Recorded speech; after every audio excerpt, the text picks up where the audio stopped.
Good morning. My name is Shirley T, and I'm an alcoholic. Oh, I'm really grateful to be here. I want to thank the committee for asking me to come and share. I think it is truly an honor anytime someone asks me to come and share.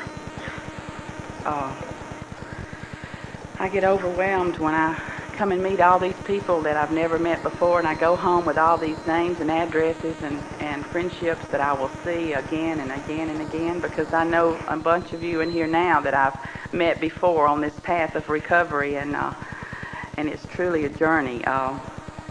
My sobriety date is July the 29th, 1982, and I say that because I am so very proud of that. I'm really not supposed to be here today from where I came from. I'm really not. I really consider myself a miracle this morning. And I am an AA lady who does not take her sobriety for granted. Not for 1 minute. There's not anything in this world that I'm going to put before my sobriety. Period. The big book says I share with you what I was like, what happened, and what I'm like now. And I'd much rather stand up here and tell you what it's like today, because that's the fun part. That's truly the fun part. And but to clarify a few little things, I'll tell you that I'm the oldest of 3 children. I have a brother that's 4 years younger than I am, and he's normal. We don't know what that means. David has 3 children. He's lived in the same house forever, same wife. He doesn't smoke, he doesn't drink, and he doesn't cuss. We don't know what he does for fun. And then there's my little sister Gail, who's 8 years younger than I am, and she's in Tennessee right now working on her story. We know what she's doing. And when I was 13 years old, my parents divorced. We thought we got the problem out of the house. My mom came to me and my brother and sister and said, "Pack up all your stuff. We're moving in with your grandparents." And it tickled me to death. You know, there were so many nights that my dad would come home, and my dad was a violent person when he drank, and my mom would say, "Shirley, put your jacket on and your shoes and walk down to your grandmother's house," which just was a couple of blocks away. "And when you get down there, have Granny call me and tell me you made it okay." And I would put my jacket on and my shoes, and I would walk down to my grandmother's house, and when I'd get there, my granny called and told Mother I was there. I wouldn't let my little girl walk across the street. But yet I made it down to my grandmother's house, and if it was a Saturday night, I got to spend the night and go to church with her the next morning. We moved in with these grandparents, and I turned 14 that year. I went to high school in September, and I thought everything was going to be okay. The first Christmas at this grandparents' home was the best Christmas I'd had in 14 years. I can remember looking at my mom and saying, "She's not crying today all day." And my brother and sister and I had presents to open all day long. And there were a number of Christmases we had, and we didn't get anything. We just didn't get anything. And that's why my mom always cried. Well, right after Christmas, this granny that I loved and adored so much suddenly became ill, and I can remember the ambulance coming to the house and picking her up, and she never came back home. She died at the age of 50 of cancer, and I didn't know what in the world I was going to do. I did not know what I was going to do. This was the granny that would sit up every night and make me a new outfit to wear to school the next day. You know, I used to think that homemade clothes were just homemade clothes, and all these girls at school had all these bought things, and I often wondered why I always had to have the homemade stuff. Boy, what I wouldn't give right now for something homemade. But this granny died, and I thought, who's going to take care of Shirley? Who's going to take the time? Because my mom never had the time. Well, this grandmother died, and right after she died, my granddaddy sat my mom down at the kitchen table, and he said, "Louise, if you're going to live here in my home, honey, you need to get a job." If my grandmother hadn't died, my mother never would have gone back to work. And so my mom's answer to that was, "If I've got to get a job, Dad, I'll move out. The kids and I will move out," and we did. We moved all the way across town in a little 2-bedroom apartment. And my mom found a job, and it was working 3 till 11. And at that time in my life, our roles switched. My mom would be working and wouldn't come in till after 11, and we would all three be in bed asleep. We would get up the next morning to go to school, and my mom would be in bed asleep. So I was sort of the caretaker for David and Gail, and I didn't hang around school in the afternoons. I hopped that first bus that left, and I got home because I knew that I had to do dinner and homework and wash clothes for us to wear to school the next day. And that was okay. It didn't bother me. I didn't stay around for pep rallies on Thursday afternoon, and I never went to a football game. But it just didn't bother me. I didn't know any different. Dating was not ever an issue. I know we girls sat at the lunch table and talked about all you good-looking hunks, and there were a lot of good-looking hunks, and I know I commented about them, but it just never had been out on a date. And one afternoon, a girlfriend of mine said, "Hey, how about asking your mom if you can go out on a double date with me?" And I said, "Okay, I'll ask her." It just so happened to be on a Saturday night. My mom was off on Saturday and Sunday, so I asked her if I could go out on a blind date with this girlfriend of mine. And my mom's answer was, "Shirley, nothing ever happens on a blind date." Well, right now, he has just gotten up in West Blockton, Alabama, reading the paper and having his coffee and tell me things don't happen on a blind date. I went out on a blind date with this fella, and as I left to go on this date, my mom said to me, "Shirley, don't kiss him goodnight when he walks you to the door." And I said, "Why not?" And she said, "Good girls don't do that." And I said, "Okay." So we went out on this date, and my curfew was 10 o'clock. No wonder no one ever got in trouble back then. You didn't have time. And I can remember sometime during that evening, Bo asked me for my telephone number, and I thought, oh boy, this is getting serious. And so when he walked me to the door, he tried to kiss me. And I remembered what my mom said, so I didn't let him kiss me. And I walked in, and I never will forget, my mom was ironing. She looked up, and she said, "Well, how was it?" I said, "I'm going to marry him one of these days." Mom, I believe I fell in love with him at first sight. And she said, "Well, did you kiss him good night?" And I said, "No, ma'am, you told me not to." She said, "Well, he probably won't call back." And I said, well, so I went to bed. And I believe that's the night I started praying. I prayed all night. I said, "Please let him call me back. Please let him call me back. I promise I'll kiss him on the second day." So sure enough, that afternoon after he came in from church and had lunch, he called me and he said, "How about a date tonight?"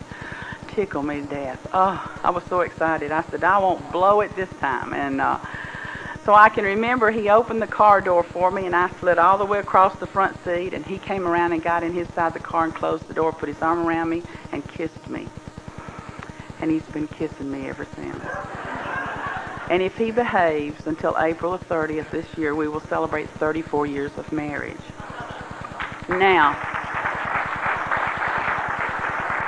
I don't remember all of those years, but he does. Every single one of them. And there's some I just don't want to ever remember. But we dated for 5 years, and we talked an awful lot about if we got married, it was going to be for good. I was from the divorced family with alcoholism that we didn't know about. He was from the broken family without any drinking. And we made a vow that come heck or high waters, we were going to stay together if we had children. And bless his heart, he just didn't know the heck and high waters that he was going to have to go through with his little alcoholic. And so we dated for these 5 years, and when he finally put that ring on my finger, the first thing I thought of was, I've got to call my daddy. And I had not seen this daddy since the day my parents signed the divorce papers. My dad was not the kind of man who believed in child support, alimony, birthday presents, Christmas presents. He never bought a present for us children to give to my mom for Mother's Day. And I'm 53 years old. My dad has never bought me a birthday present. I just don't think he ever is. But that's okay. I looked in the Birmingham telephone directory, and there under his name was the telephone number. And I thought, I got to call him. And I got to ask him to give me away because I felt like that would make that marriage work if I walked down the aisle on my dad's arm. So I called him, and I should have known when he answered that he still had that slur. But I didn't care. This was different. And I asked my dad if he would come and give me away on April the 30th to the man that I wanted to spend the rest of my life with. And his response was, "Sure, Shirley. What time? What do I wear? And where's the church?" And I believed him like all those times that he told me, "I'll be home on time. I won't go by. I won't stop on the way home from work this time. I'll come straight home." And you know, I believed him. I believed him. And we get to the church, and it's about 7:15, and everyone is seated, and the candles are lit, and the music's playing quietly, and it's time. Bo is down front, ready to come out with the best man and the preacher. I'm standing at the back of the church, ready to walk down that aisle, and there's no Daddy. And what's going through my mind is I thought this time would be different. God, I thought this time would be different. Why can't he one time not drink and show up? And about this time, a couple of guys went outside to smoke a cigarette, and I heard one of them say, "Well, man, he just pulled up on the sidewalk, didn't he?" And I said, "He's here. I'll take him any way he can get here." And sure enough, it was my Daddy up on the sidewalk. And bless his heart, he got out of that car and walked through those big double doors at the back of that church, and once more he had that natural glow. Once more he had the red eyes instead of those pretty brown eyes. And my Daddy walked right over to me, and he took one look at me, and he took one look at my mom, and out the door he went. And I'm thinking, not this time. He told me this time would be different. And you see, I thought that if he showed up and he walked me down that aisle, that it would take away all those times that he beat me with the belt buckle into the belt. I thought it would take away all those times that he never remembered to come home. It would take away all those times that he was so violent.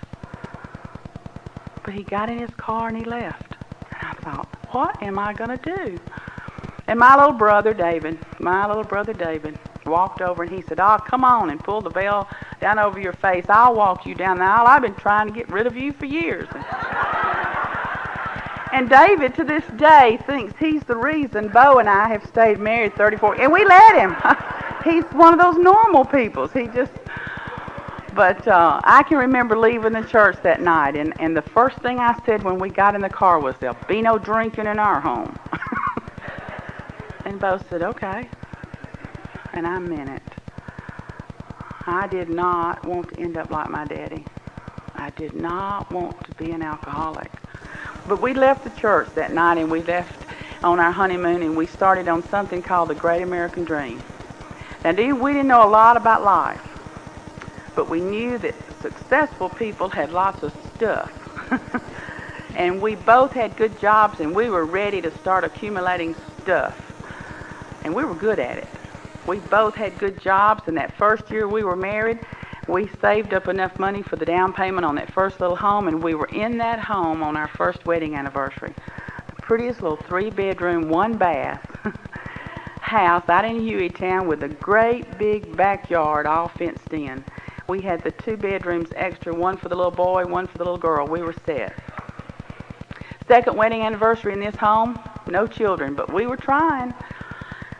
Third wedding anniversary, Bo pulled into the driveway that afternoon with me a little 2-door red Thunderbird for my anniversary present, and I thought that was the sexiest little car on the road. I loved it. It didn't have a lot of room for groceries, but boy, it was the neatest little thing. It had the bucket seats where you sat down and then pulled the tilt steering wheel around in front, run out in front of you, and it was classy riding down the road, and I couldn't wait to get up in the mornings to go to work. And one afternoon, a man on the way home from work hit me on the left side of the car and kind of scraped me, and it didn't really do a lot of damage, but we called the police and went home and told Bo. I said, "Come out and see what I've done to my car." And you really couldn't even tell it. It was just a scrape down one side of the car. And the first thing Bo said was, "You need to go to the doctor." I said, "There's not anything wrong with me." He said, but you don't understand. It's his fault. Go get a checkup. So I went to the family doctor the next morning, and that man checked me over from the top of my head to the bottom of my feet. And when he got through checking me out, he said, Shirley, walk into my office and have a seat. I'll be in just a minute and we'll talk. And I thought, oh my goodness, he's found something wrong with me. Well, there's no way he could find anything wrong with me. I feel great. I feel better than I have in months. But I went on in his office and I sat down, and I was sitting there trying to think, what could there be wrong with me? And so about that time he walked in, and instead of going over and sitting across from me at his desk, he just pulled up a chair right beside me. And he tapped me on the knee and he said, Shirley, you're 2 months pregnant. And I said, from the wreck?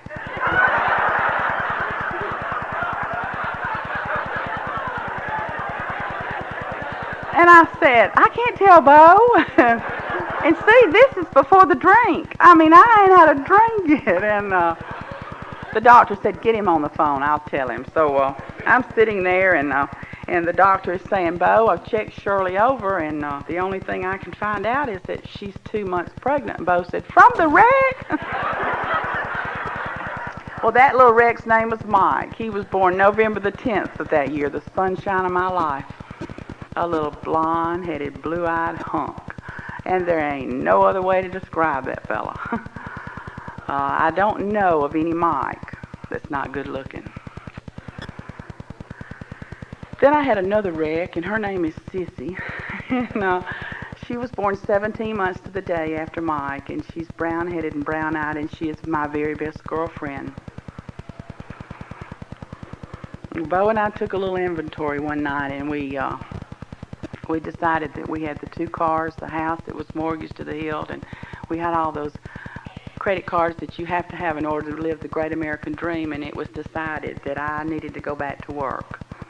So when Sissy was 6 months old, I searched high and low for this lady. Mama Betty was not just a babysitter. Mama Betty was the thing that kept us glued together for so long, to take care of my children when I went back to work. Mama Betty was the type of lady who would suggest to me and Bo that why didn't we take a weekend and go somewhere together by ourselves. Leave the children with her. Be just fine with her. Or she would say, why don't you go out to dinner on Wednesday night? Just leave the children with me. Bring them enough clothes. Let them spend the night with me Wednesday night, and you two go out. And when the disease of alcoholism reared its ugly head in our home, Mama Betty was there to take care of my children because I wasn't capable of taking care of my children. I'm an alcoholic who did all of my drinking in my kitchen on 28th Avenue in Hueytown, Alabama. Shortly after I went back to work, I was asked to join a social sorority, and I thought, I didn't get to do stuff like that in school, and I think I'll join. Be neat to be a member of something outside the home, and so I joined this sorority, and after the initiation, they had a dance down at one of the members' homes on the Warrior River right outside of Hueytown, and once again, Mama Betty had the children for the night, and Bo and I go down to this little party, and it's right on the water. The lady has lights out all over the yard, and a live band, and an open bar, and the music's playing just right for dancing, and my husband walked up to me and handed me a drink. First drink of alcohol I was ever have in my home, in my mouth. And he looked at me and he said, here, honey, drink this. Now, I remember my last drink, and I want to tell you about my first one. It was in a real tall glass. It had a tint of pink to it. It had a straw. It had a toothpick across the top of that glass, and on that toothpick was a maraschino cherry with a stem, a hunk of pineapple, and a slice of orange. And unbeknown to me, somewhere in this glass was an umbrella, and Shirley drank it all, umbrella included. And well, that's what it seemed like. I loved it, and in a little while I kind of felt something different. And I believe I had another one that night. And I liked it. I liked the taste of it. And I liked the way I felt on the way home. And These sorority meetings were, you know how we opened with a serenity prayer at our AA meetings. We opened with a drink. And we closed with a drink. And it got to where that's what the meetings consisted of, and I resigned from this club. But when I resigned from this sorority, I decided it probably would be okay to have something in my home. I would come in from work at 4:30 in the afternoon, and at 4:31 I had a drink in my hand. All of you guys who drink wine are winos. I am a winette. And what I would do is I would stop at the store and get my bottles of wine and come home and pour it into glass wine decanters and keep it on the left side of the refrigerator. Real classy. My children love strawberry Kool-Aid. I kept it in a white Tupperware pitcher on the right side of this refrigerator. And I was real quick to tell Mike and Sissy, your Kool-Aid's on the right, Mom's Kool-Aid's on the left. And don't you get it mixed up. And Sissy will be 29 next month, and she will not touch Kool-Aid. And that's the tiniest scar that my alcoholism put on that little girl. Tiniest scar. I did all my drinking in my home. I'm an alcoholic who's never been to jail. I've never had a DUI. I didn't run around and go to bars. I did all my drinking on 28th Avenue in Hueytown, Alabama, and boy, did I do a lot of damage. I took away every bit of my kids' self-respect, pride, ambition, self-worth, all in my home under that roof. I could cut them down in a New York minute by just looking at them. My daughter's left-handed, and there were nights when I would pass out and go on to bed a little early, and she would load the dishwasher for me. And the next morning I'd get up and I'd chop her out because it wasn't loaded the way I wanted it loaded. She's left-handed and it wasn't to suit me. Or she would take the clothes out of the dryer and fold them and put them in the linen closet.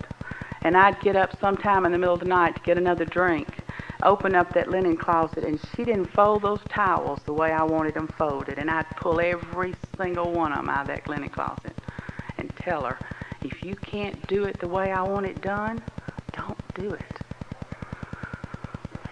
I told Sissy, if you'd make better grades in school, I wouldn't drink. That kid came home on the honor roll, but it didn't stop me from drinking. Bo came in one afternoon and he had a motorcycle on the back of his pickup truck, and first thing I thought of, I got one more thing to worry about. And little Mike would come in from school in the afternoons and check me out and make sure I was all right, and then off he would go. His curfew was 10 o'clock, and that kid came home every night at 10 o'clock. I know he did, but his mother was always passed out in bed, and I never knew it. I don't know how many times he would leave in the afternoon, and if I would hear that motorcycle pull out of that gravel driveway, I'd say, God, watch after Mike, and please don't let a drunk driver hit him. And you know, I know today that had someone called me one night and said, Miss Templin, Mike's laying in a ditch, I could not have found my car keys, I could not have gotten in my automobile, and I could not have gone and found him. But you tell me that I didn't have a problem with drinking. No, I didn't have a problem with alcohol. And was I affecting my family? No, my family's not affected by what I do because I'm doing it right in my kitchen after work every day. I don't know when Bo started sleeping in the big recliner chair in the living room. But I would get up in the middle of the night to go get another drink, and I would see him sitting in his recliner chair the way the street light would shine across the front of our home. I could see him in his chair crying. And I figured he was having some problems with somebody at work. That was his problem. I'd go get another drink, and I'd go back to bed. Little did I know that he was sitting there in that chair at night crying because he had a wife that he couldn't get sober. He had a wife who passed out every night from drinking, and he couldn't do anything about it. Bo played ball when I met him, and he was a fast-pitch softball pitcher, and a lot of our dates consisted of going to the ballpark and having a hot dog and a snow cone, and there's nothing in the world wrong with that. My children come along, and guess what? They play ball. They all play ball. And it wasn't unusual for me to have one ball field and two at another ball field, all three playing at one time.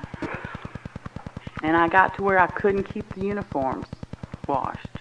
I just couldn't seem to keep the uniforms washed. And my children would come to me and say, "Mom, you don't have to worry about going to the ball game tonight. The mothers are not going. It's just the dads." And you know, I thought that was real neat, to let the moms have a night off.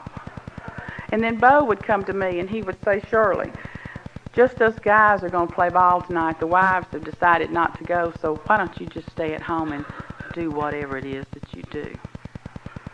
It's been a long time since they'd asked me to go to a ball game with them. And I got up one morning and I went into the bathroom, and I was at the point, I was 38 years old and I didn't want to live anymore. I did not want to live anymore. And I looked in this mirror and I said, "God, I do not remember the last time Bo said, 'I love you, Shirley.' And I said, "God, I don't remember the last time Mike said, 'Mom, you smell so good.' And God, I don't remember the last time Sissy gave me a compliment." And as I started to walk away, this little voice said, "Shirley, when was the last time you told Bo you loved him? Hey, Shirley, when was the last time you told Mike he smelled good? And Shirley, when was the last time you gave Sissy a compliment?" I looked in this mirror and I had the natural glow that my daddy had on April the 30th, 1964. I no longer had the brown eyes that my daddy gave me. They were bloodshot red. And I looked in this mirror and I said, "God, I don't want to be an alcoholic. Everybody in Bessemer and Hueytown know that Bo Templin's wife is a drunk, but I don't want to be an alcoholic." In that particular month in July of '82, my family was going to one more ball game where they did not ask me to go. And Bo and Sissy were already in the car. And Mike was lagging behind a little bit to get a Coke. And as he headed for the front door, he turned and looked at me and he said, "Hey, Mom, tonight when we get home from the ball game, will you be passed out on the floor or will you be passed out in bed?" And for the first time in his life, I wanted to slap his teeth out. I wanted to yank him up by the collar and tell him, "Look, you're talking to your mom. And if you can't show me just a little bit of respect, we'll have to do something about it." And I had my hand raised to slap his teeth out when I thought of the last time my daddy beat me with the belt buckle into the belt. And I said to God, "If you ever allow me to have children, I promise I will never lay a hand on them." And my alcoholism had gotten me to the point that I had my hand raised to slap my son's teeth out. Mike didn't wait for an answer. He didn't wait for an answer. Out the door he went. All three got in the car and went to the ball game. And the first thing I did was go and get me another drink. My son has just humiliated me, but the only thing I knew to do was to take another drink. And as I came back to the living room to close the front door, there was a telephone number across the TV that was not on. And I know it was not on. And there was this telephone number, and I remember picking up the telephone and I dialed it. And it was at a treatment center, and it was after hours, so it rang down in the nurses' station. And this lady answered, and she said her name was Marion, and was there anything she could do to help? And I said, "Yes, ma'am, I have a girlfriend with a drinking problem." Oh, I'm telling you, I have a girlfriend with a drinking problem. And for the next hour, I talked to her on the phone, and I told her that if she'd give me directions on how to get there, I'd come on up there while my family members were gone and stay the 28 days, and then I'd come back home and we'd get on with this great American dream. And she said, "Shirley, I don't think it's a real good idea for you to get in the car and drive tonight. You would never find this place." And so I decided I would wait up for the family and tell them what I had done. And sure enough, when they pulled in the driveway, they knew something was different because the front door was again open and all the lights were on. And That drink that I had when Mike walked out the door was the last drink I've had. And I can remember Sissy walking through the door, and she said, "Mom, you're up." And I said, "Sissy, I've called a treatment center. I've got to do something about my drinking." And she looked at me and said, "Yeah, Mom." And then Mike walked by, and he said, "Mom, you're up." And I said, "Mike, I've called a treatment center. I've got to do something about my drinking." And he said, "Yes, ma'am."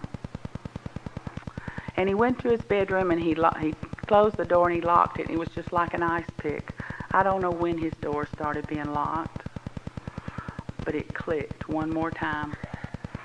And then old Bo walked in, and he made a remark like, "Oh, you're up." And I said, "I've called a treatment center, Bo. I've got to do something about my drinking." And he looked at me, and he said, "Shirley, this is number 1,382. What's different?" And he went and took a shower and went to bed. Made me so mad, because this was the time that was different. You see, this was the time that I put a little action behind it. All the other times was just talk. "If you'll get me out of this, Bo, I promise I won't drink anymore. If you'll go pick up all these bad checks, Bo, I promise I won't ever do it again." So this was number 1,382. Well, the next morning, of course, this was in the summer of '82, in July, and Bo and I get up like we always do, and he pulls out of his driveway, and I pull out of my driveway, and we go to work. About 10 o'clock, my phone rings, and it's Bo, and he's crying. He said, "You really did call a treatment center, didn't you?" I said, "I can't go on like this anymore, Bo." I said, "My kids don't love me anymore. You don't love me anymore. I'm 38 years old, and I have nowhere to go. Nothing to do." And he said, "Well," he said, "the treatment center has called me for some insurance information, and I kind of felt like that if you went that far that you were serious." And see, the last time I talked to Bo was on Valentine's Day. And I had called him at work, and I told him, I said, I really appreciate the roses that you sent me." He sent me 3 red roses in a bud vase, and the card said, "Love, Bo, Mike, and Sissy." And I called and told him that if he couldn't send a dozen, don't send any,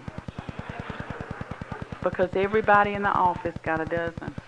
And I want to tell you that it's taken me 12 years in Alcoholics Anonymous, 1 rose a year, to get a dozen roses. But it has been well worth the journey. But anyway, they made all the arrangements. We made all these arrangements for me to go into treatment, and it was going to be a 28-day program, and I stayed 38 days.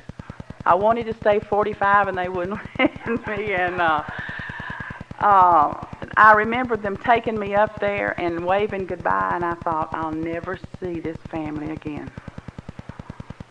They won't come back and get me. And they had something up there called Family Week, and I don't remember a lot of Family Week except 3 things. I remember the counselor going over to Sissy, and Sissy's 13. Mike's 15. They both need to be in somebody's swimming pool right then. They don't need to be at a treatment center for their alcoholic mom. But the counselor goes over to Sissy and says, "Sissy, what do you want to do with your mom?" She said, "I don't know, but I am so tired of being the mom. I want to be somebody's little girl. I am so tired of tucking my mom in bed at night. I want her to tuck me in bed at night. And I have to go across the street to Bonnie's house to get my hair brushed because my mom is always drunk." And then the counselor went to Mike and said, "Mike, what do you want to do with your mom?" He said, "I don't know, but I want this same mom. I just don't want her to drink anymore. Don't give me another mother. I want this one." And then the counselor went to Bo and said, "Bo, what do you want to do with Shirley?" He said, "I don't know, but we are 18 and a half years into a marriage that's not going to make it to number 19. And I thought, have I been that bad? Has it been that bad? Because, see, I never thought it was ever that bad. I never thought it ever got that bad. Well, I stayed at that treatment center a few more days, and they came and picked me up on Labor Day weekend, Saturday of Labor Day weekend of '82, and my counselor told me that I had to be in an Alcoholics Anonymous meeting in 12 hours, and I said, "You mean you have these things on holidays? You got to go to meetings on holidays?" She said, "Yes, Shirley." And I am a member of the Bessemer group in Bessemer, Alabama, and this group is 49 years old this year. And I realized today that when I was 4 years old, somebody at that group said, "We got to get ready for Shirley. We got to get ready for Shirley." And so I am a member of the Bessemer group in good standing, and there was a caravan of people in the parking lot at the Bessemer group waiting for Bo and Shirley and Mike and Sissy to come by and hook up with them and go to an anniversary in Tuscaloosa, Alabama, on the campus of the University of Alabama. And what an anniversary. What a way to get involved right off the bat with this program.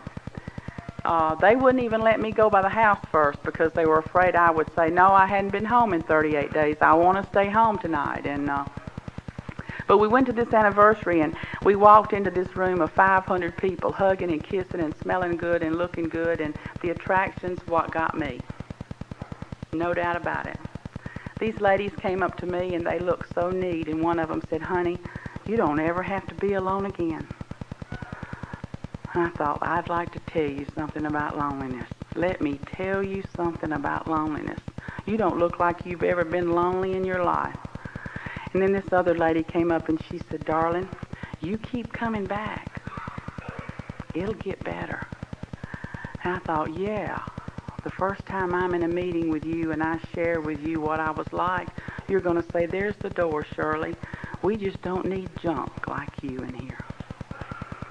But it's never happened. They had a bunch of kids running around all over the place, and my son looked at me and he said, "Are those little drunks?" And we found out they were Alateens. And God has always taken care of me, and I didn't really know it, but they had an Al-Anon speaker that night, a male Al-Anon speaker. I don't remember much about what he said. And then they had a lady AA speaker. And when she got up there, she said her name, and she said she was an alcoholic. And Mike looked at Sissy, and Sissy looked at Mike and said, "There's two of them in this world, her and our mother." And we laughed. We all laughed. Man, it had been a long time since we'd laughed. It had been a long time since we'd all been in one car together. And we stayed for that anniversary, and we absolutely had a ball. We absolutely had a ball. I didn't want to go home. But we got home, and about 2 o'clock that Sunday morning, I hadn't had a chocolate chip cookie at that treatment center in 38 days, and my kids had bought this big, humongous bag of chocolate chip cookies, and we had a gallon of milk and those cookies, and the four of us sat in the den floor at 2 o'clock in that morning and talked about what we had seen and heard at that anniversary called family recovery. And did we want to try it? Yeah, we wanted to try it. Oh, we wanted what you had. We didn't know what we were going to have to do to get it, and we didn't know how you got it. Yeah, we wanted it, every bit of it. We asked these two kids to go to Alateen for a month, 4 weeks, one a week for a month. And then at the end of that time, we would talk. Where was the strongest, best Alateen group in the state of Alabama in 1982? Bessemer, Alabama, the Bessemer group. And on Tuesday night, after I got out of treatment on Saturday, my children went to their first Alateen meeting. Little did I know that the summer that I got sober, my little girl was 13 years old and contemplating suicide. She had told all of her girlfriends not to look for her at school in September. She couldn't stand the pain any longer. My son had flunked that year in junior high, my last year of drinking. And if you had asked me and Bo how things were going in our life, we'd have told you they're just fine, thank you. They're just fine. And my daughter's contemplating suicide, and my son can't even pass a grade in school. Well, they started back to school on that Tuesday after Labor Day, and I couldn't look Mike in the face. I could not look at him in the eyes because I considered the fact that I had taken away 1 year of his life. I took away 1 year of my son's life. But they got up that Tuesday morning, and Mike said, "Hey, Mom, it's no big deal. I'll just go repeat this year, and it'll be fine. Don't worry about it." But I did worry about it. I thought if I'd just been a little better mother, if I'd just been a little better at caring about my children, my son would have been able to study and pass. The first report card that we got after 6 weeks, both of them made the honor roll, and there were no absences on the report card, and Bo said, "I don't understand that." And I said, "Well, you know, they are studying and they are going to school, and the way it was before, if they got up in the morning and didn't feel good, I let them stay home from school. Didn't matter to me. I didn't feel good either. But they made the honor roll, and they didn't have any absences." They went to these 4-hour team meetings, and Sissy and Mike came to us and said, Mike said, "I don't think it's for me, Mom." He said, "Now I'll go the night that you pick up that chip. I'll go to the party when you get that little chip. And if you guys go to the beach, to any of these things that we went to Saturday night, I'll go with you to the beach. But I just don't think Alatine's for me." Well, Sissy went to it, and she had found her home. She had found her place. Honey, she fell for it hook, line, and sinker. That kid wouldn't miss an Alatine meeting for any reason. Alatine raised my daughter, and I'm here to thank you for having Alatine in place. When she was 20 years old, she went right on into Al-Anon. Today she's 28 years old with 15 and a half years in this program and sponsors the Alatine group at the Bessemer group that she grew up in. Thank you. Giving back what's been so freely given to us. Well, you know, my son didn't go to a lot of Alatine meetings, but I want to tell you that my son had a program. There were not an awful lot of afternoons he would come in from school and he'd say, "Sissy, your bedroom or mine?" And they'd go to one of their bedrooms and close the door and stay in there about an hour, and they'd come out and I'd say, "What was all that about?" And Mike would say it was a closed meeting.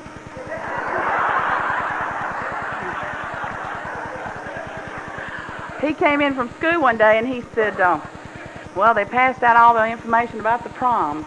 And I said, "Are you going?" He said, "Oh, no, Mom, I'm not going to that thing." He said, "By the time you rent a tux and you pay for flowers and you go out to eat and all this kind of stuff, I said, "Well, I'll pay for it." He said, "I'll go." So he got ready to go, and on Monday night before the prom on Friday, Bo and I were leaving to go to a big book study, and the phone rang, and I answered it. It was Jim, a friend of ours, and I said, "How are you doing?" He said, "Let me talk to Mike." I said, "Why?"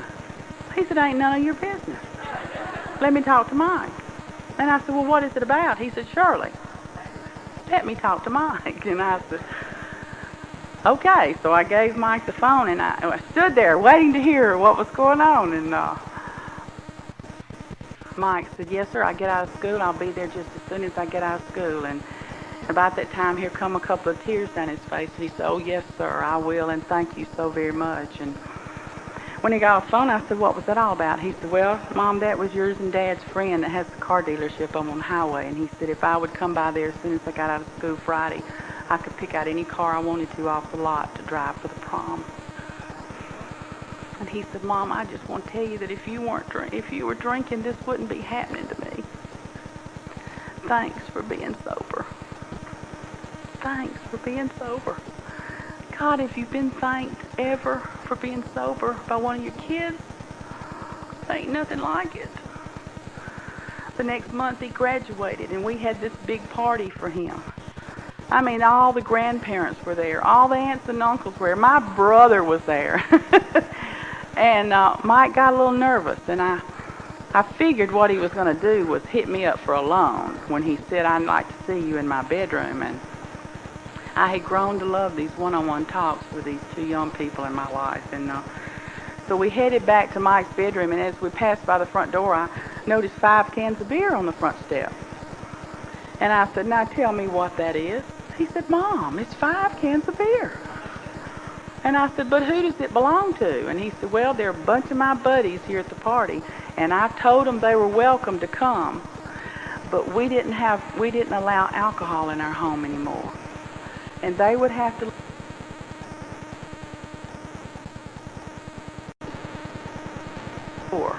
and they could come into the party, and then when they leave, they can pick it back up. It'll be okay, Mom, I promise. I said, okay. And he said, oh, and by the way, there's one guy here that I said if he didn't behave, you'd take away his car keys. I said, you didn't? He said, yeah, I did. I'll point him out to you, So we go back to Mike's bedroom, and he said, here, Mom, have a seat on my bed. And I'm thinking, this must really be serious. And he closed the door. And he looked at me and he said, Mom, there's 3 things I need to tell you tonight before we go to graduation. He said, number 1, I want to thank you so much for being sober. He said, I hear Sissy telling you that all the time. And he said, every morning when I get up, I thank God that you've been sober, and I thank God that night that you've been sober. But I'm here to tell you right now, thanks for being sober. And number 2, Mom, for a long time, you and I have had a glass wall up between us. And you've blamed yourself for this year that I flunked. And I said, yeah, Mike, if I'd been a better mother, you could have studied. You would have had a home life. He looked at me and he said, Mom, Sissy made the honor roll that last year. And he said, I used your drinking as an excuse. I flunked myself. You didn't flunk me. And I said, but. He said, no more buts. He said, in about an hour, I'm getting my diploma from high school. 1 year later than I should have. But Mom, I am right where I need to be right now. I have a new car sitting in the driveway. I have a full-time job waiting on me when I get back from my trip, my graduation trip. And if I had graduated last year, Mom, I might not have these things. So I'm right where I need to be, and that glass wall has got to come down between me and you, and I want you to look at me eyeball to eyeball when you tell me you love me. And I started to get up, and he said, there's a 3rd thing. And I said, I don't know what you're going to come up with for number 3 that will compare to 1 and 2. He said, oh, I've got it. He said, number 3, Mom, no matter how many little girls I date, you'll always be my number 1 girl.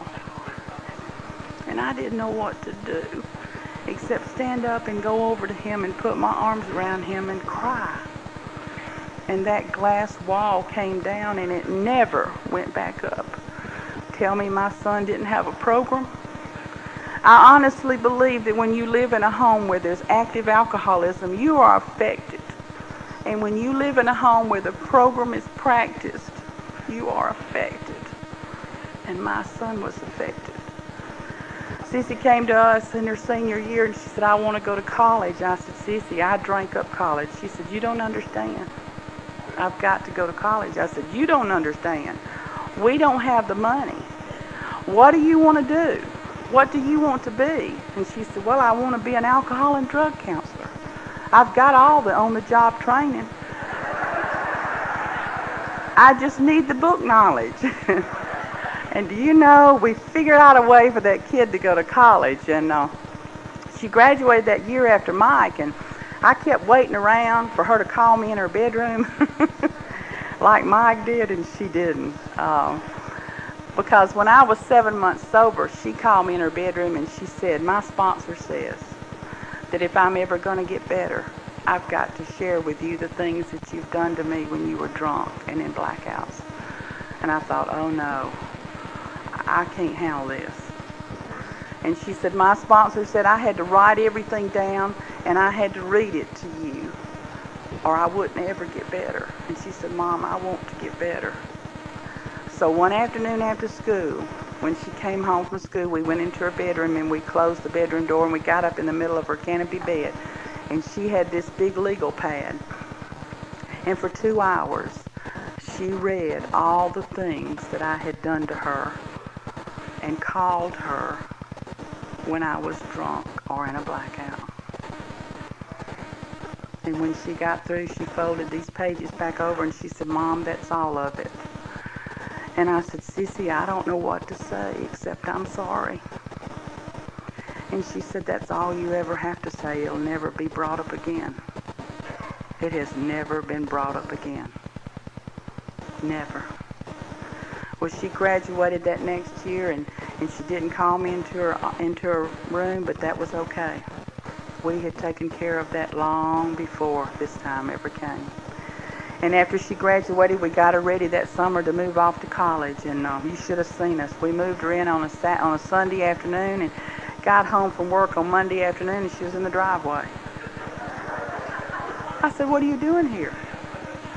She said, "I don't like it down there without you." She said, "I don't have you to wake me up in the morning and tell me that you love me. And I don't have you down there waking me up in the middle of the night, opening the door and saying, 'Mama, I'm Sissy, I love you.'" She said, "Mama, I don't like it down there without you." And I said, "Young lady, you get in that car and you go back to that school. We have paid for you a year. You have a meal ticket. You go, kid." And what we did, Mike said, "If you'll start baking her a batch of brownies, Mom, on Wednesdays, I'll run them down there to her." Oh, the kid's just homesick. So on Wednesday afternoons, I'd come in from work and make a batch of brownies, and Mike would travel off to Montevallo, about 40 miles down the road, and she'd call me and she'd say, "Mother, they're still warm."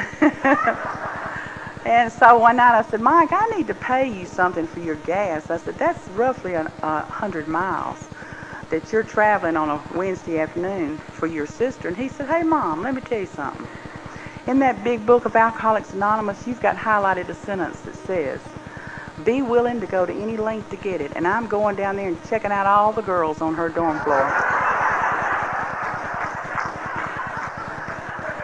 Oh, me. Well, it got time for her to move home from school that first year, and Mike came to me and his dad and said, "I've got 4 buddies with pickup trucks. Let us move her home." I said, "No, that's just too much. Your dad and I'll get one moving truck and we'll move her back home." And he said, "No, Mom, let us do that. That would be fun. And all you'll have to do is fix lunch for us." And I thought, well, I can do that. So Mike and his 4 buddies go down to Montevallo on Mother's Day weekend of '88 and move Sissy home from college her first year. And when they brought everything to the house, they put it right in the living room. There was no putting anything on the patio, the bedrooms, the den. I said, "Mike, don't you think we need to..." We had a little path that went from the front door to the kitchen, and I said, "Don't you think we need to move some of this?" And he said, "Well, Mom, she's moving back out in a couple of months. Just leave it here, and I'll be able to pick it up and take it back." And that's where it stayed. Little did we know that 1 week later, May the 17th, 1988, we were going to lose Mike to a drunk driver. And I had been in this program 5.5 years. Everything I had ever learned in this program, everything I had ever experienced in this program, those amends that I made to those 2 kids, everything I had worked for went right out the door. And I said, "Why me, God? Why me? What part of this program did I not do right? What caused you to take this fella from me? Not Mike, not the sunshine of my life, not the little kid that didn't want another mother. He just didn't want me to drink anymore." He was killed instantly at 9:05 that night. And on my way back from an AA meeting, I saw it on the 10 o'clock news. And I said, "I'll never make it. I won't make it." By 12:30, they notified us, and Al-Anon and AA was in our home, and you didn't leave. You did not leave. My brother came, and every 15 minutes, David would come up to me, and he'd say, "Shirley, you're not going to drink, are you?" I said, "Not right now. Not right now." I don't remember the 72 hours. I don't remember any of it. I know that my sponsor came, and I know that Bo's sponsor came, and they stayed right there with us. I couldn't even sign a check. I couldn't even call my name. I remember at the cemetery, Cece came up to me and she said, I used to lay awake in bed at night and pray that you'd die when you take that money out of my piggy bank. But she said, Mom, you're going to make it. Do you hear me? Are you hear me, Mom? The girls at my group came over in shifts of 3 hours and babysat me. They told me to go to the bathroom. They'd give me a little cracker with some cheese on it and say, don't eat the whole thing, just take one bite, Shirley. And they'd give me a little Dixie cup of milk and they'd say, don't drink the whole thing, just take one swallow. And I'd look at them and I'd say, I'm not going to make it. And they'd say, yes, you are. We're going to carry you. They all came in the rooms that night, a whole 72 hours, and nobody had any explanations. All they said was, we love you, we have strong arms and shoulders, and we want to cry with you. The day after the funeral, we went up to the hospital to see the little girl that was in the car with Mike. And as Bo and I started to leave, she said, I need to tell you something. And we walked back over to the bed and she said, we knew we were going to get hit. We knew we were going to get hit. And Mike did everything he could to get out of the way. And at the last second, he said, hold on. And Mr. and Miss Templin, he came over on me. He saved my life. And Bo and I didn't say anything. And we got in the van and we went home. We never said anything about that. We never mentioned that. Until 3 months later, we're riding down the road going to an AA meeting. And Bo said, can I ask you something? I said, yeah. He said, did that girl say that at the last minute Mike let go of the steering wheel and came over on her? I said, yeah. He said, well, I wouldn't have expected it any other way. My son left this life living the way he lived it. I said, that's right. That's right. You know, people ask us today, how are you handling it? Well, we're handling it one day at a time. I know today that I missed that little fella just as much as I did the minute that I found out that I no longer had him. You know, not too long ago, a friend called and asked if I'd come speak in Coleman, which is 60 miles from our home. And I don't know any other answer but yes. I just never have learned anything in this program but yes. So I hang up, and the minute I hang up that phone, Shirley's normal. And I said, why did I do that? God, it's raining. I haven't finished what I'm supposed to be doing. The dinner's not ready. There's clothes in the washer. There's clothes in the dryer. Bo, why did I do that? He said, come on, let's go. You don't have time to complain. We got to go. We get in the van, and there's 2 times that he pulls off of an exit, and he says, we're going home. You don't have anything to share. You don't have anything to be grateful for right now, do you? And I said, no, I really don't think I do, Bo. He said, well, my job in this situation is to drive you, so we're going. And we got to that AA meeting, and it's the Coleman group, and it's above a pool hall, and they have the little naked light bulbs hanging from the ceilings, and couches down the sides where the springs are coming up, and that's where the newcomers sit. And I love the Coleman group. It's got a lot of good sobriety, and as I walked in, I realized I had time to get a cup of coffee, go sit down, and it was going to start. And it was just pouring down rain. Bo said, I'll let you out, I'll go park. And just as I got up to start sharing, old Bo walked in. And you know, he gave me that wink that told me I was going to be okay. And I get up there and I start sharing. And I get to the part about Mike, and this little fella on the front row puts his head down in his lap. And he's crying. And I thought, oh my goodness, do I go on or do I stop? And I looked at Bo. We have this signal that we have between each other, and he winked, which meant go on with it. And I finished, and we had the Lord's Prayer, and that young man came up and literally picked me up off the floor. He said, Miss Templin, I'm so glad to see you. And I said, do I know you? Yeah, I'm one of Mike's buddies. And I said, well, I'm sorry, I just don't remember. He said, well, I graduated from high school with him. And I said, you did? He said, yeah. I came to his graduation party. And I said, well, I must have just had some other things on my mind, but I just can't place you. And he said, well, let's see. Do you remember the 5 cans of beer? I said, yeah, I know you now. He said, no, I'm the one that had the car keys that Mike said if I didn't behave, you'd take them away. And I said, what are you doing up here in Coleman? He said, well, I'm in a halfway house. He said, my family's kicked me out. And I said, what's going on? He said, I never thought it was that bad. And I said, well, did you know that Mike had died? And he said, yeah, but I was too drunk to go to the funeral. And I said, well, how is it that you made it to the meeting tonight? And he said, well, first of all, I want to apologize for the way I look. He said, there's a rule at the halfway house that the van will not leave unless all seats are full. And he said, the horn tooted for the first time, and he said, I ain't going. I didn't get company today. I hadn't been down for lunch, and I haven't cleaned up. I'm not going. He said, the horn tooted the second time, and he said, I am not going. He said, by the time the horn tooted the third time, I had my shoes in my hand, and I was out the door. And he said, I ran up those steps just in time to see you get your coffee and sit down, and I thought, it must be meant for me to be here.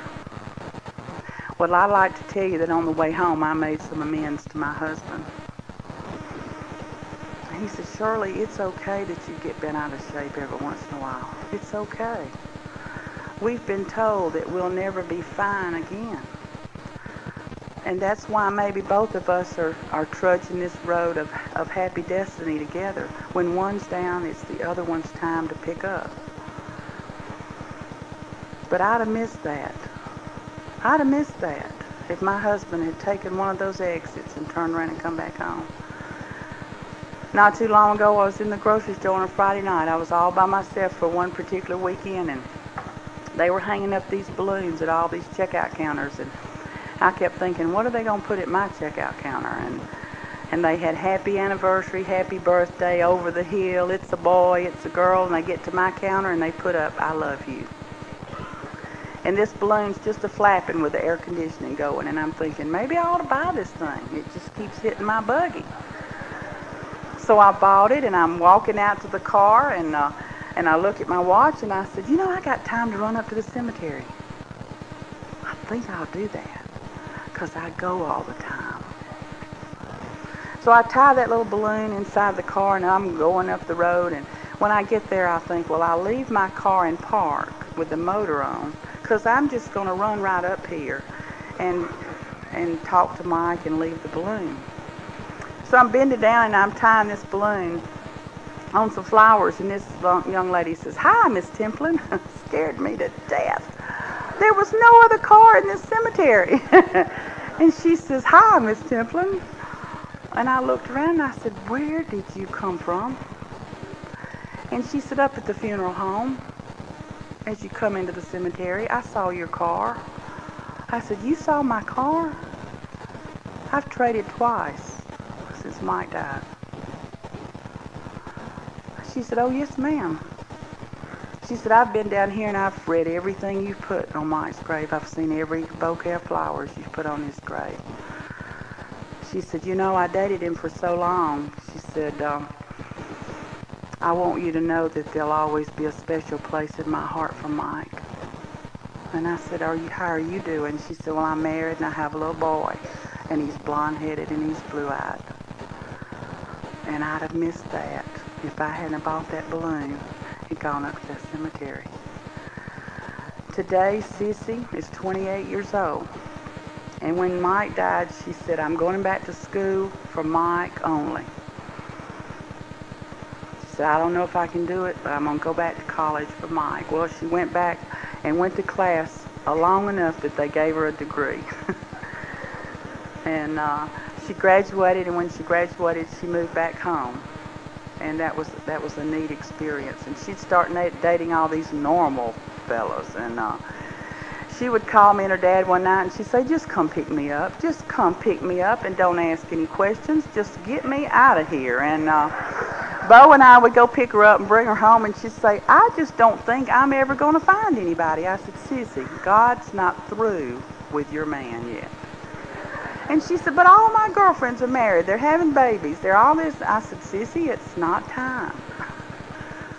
So Bo and I said, Sissy, maybe you need to think about maybe dating some fellas in the program. And really what we meant was Al-Anon.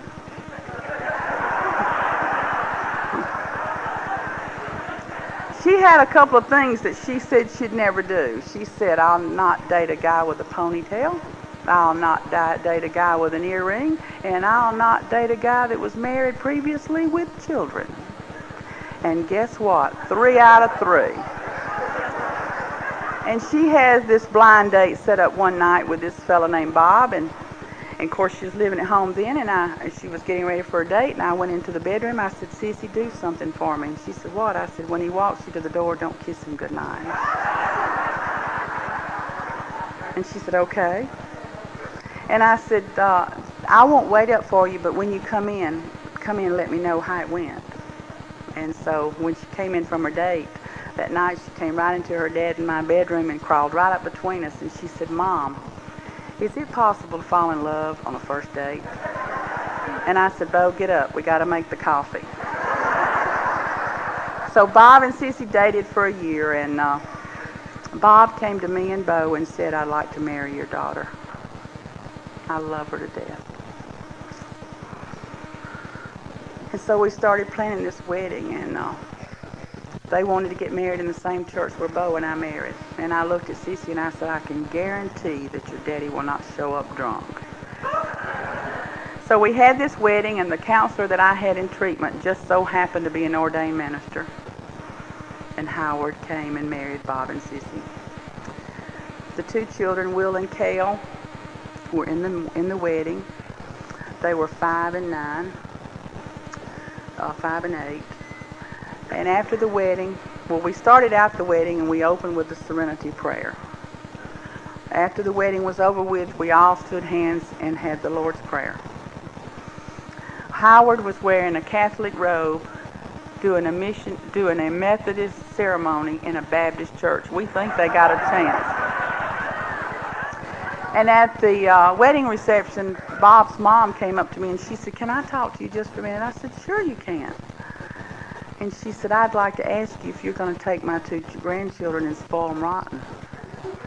And I said, no, I'm not going to do that. I'm just going to love them to death. And she said, well, if they turn out half as well as Sissy, you won't ever hear a complaint from me. Bob and Sissy just celebrated 2 years of marriage. And it's really neat. It's really neat to see that family. We get the grandchildren every 2 weeks, and we absolutely love it. They're celebrating their anniversary in 2 weeks, and they're going to New Orleans. Sissy said, Bob's never been to New Orleans sober, and I've never been. So we're going to go, and will you and Dad go with us? I said, you don't want us to go with you on your anniversary. Mom, you can only stay in your room so long. So in 2 weeks, Bo and I are going to go with Bob and Sissy to celebrate their 2nd wedding anniversary in New Orleans, and I think that's neat.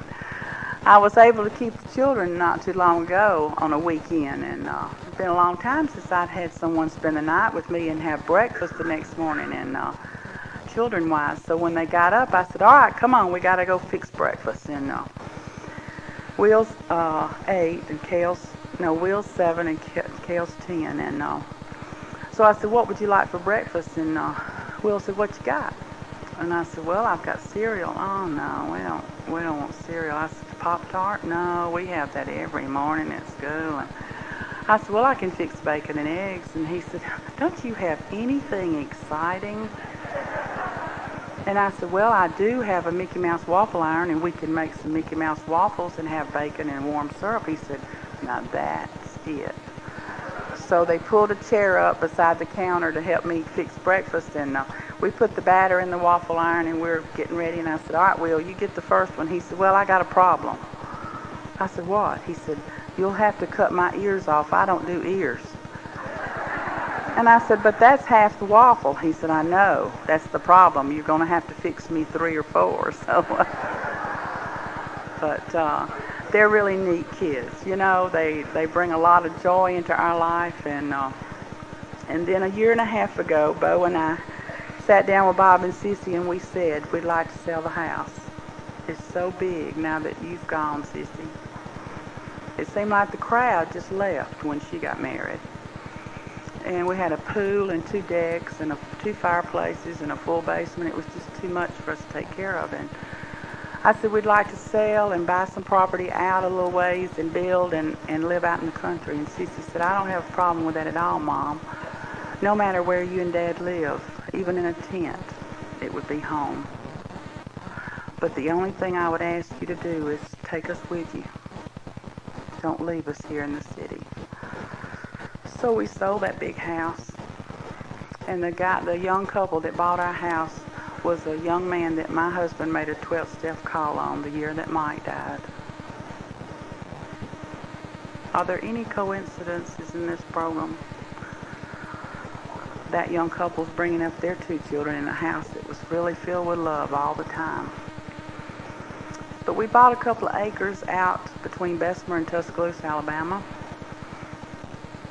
And we took 1/3 of that property and we built Bob and Sissy a new home. And we went on up to the top of that hill and we built Bo and Shirley a new home. And I live next door to my best girlfriend. There's nobody around but us.